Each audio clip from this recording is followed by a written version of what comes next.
This latest round of speculation about Trump getting rid of Bob Mueller has been triggered by that firing of Andrew McCabe late on Friday night US time.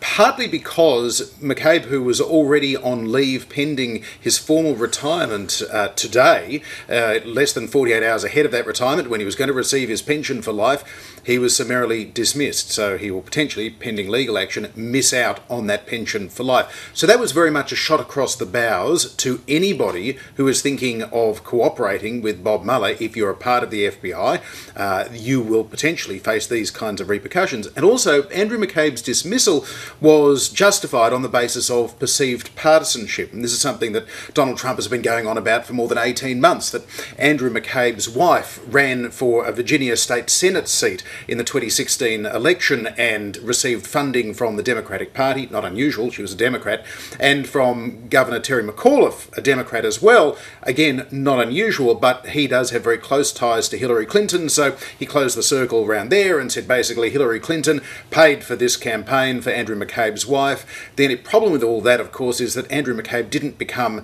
the Deputy Director of the FBI with any oversight over the FBI investigation into Hillary Clinton until 3 months after his wife and her political campaign had come to an end. So to actually say there was a conspiracy around Andrew McCabe, it doesn't quite add up. The fact checkers at the New York Times, Glenn Kessler, basically gave it 4 Pinocchios, said that this is just a conspiracy theory the president is pushing.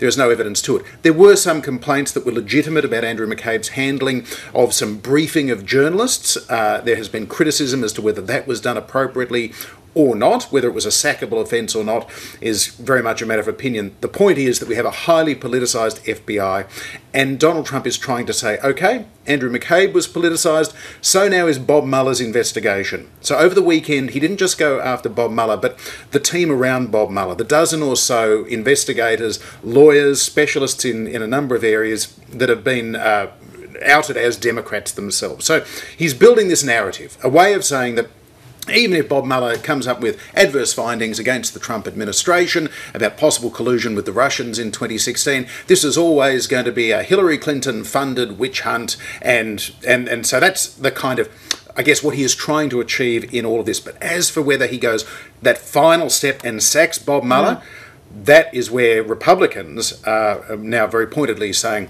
that's a red line, don't cross that red line, don't do that, because if you do, then suddenly you're getting into really deep constitutional murky waters, the likes of which we really haven't seen since Richard Nixon in 1973 and the Saturday Night Massacre, where he tried to get people to sack the special counsel that was investigating him, and when they one by one refused to do it, he sacked them and said, right, somebody else can do it. So it very much remains to be seen how far this will go, but it is certainly increasing Donald Trump's pressure on Bob Mueller not to go too far in this inquiry, wrap it up, or there could be consequences.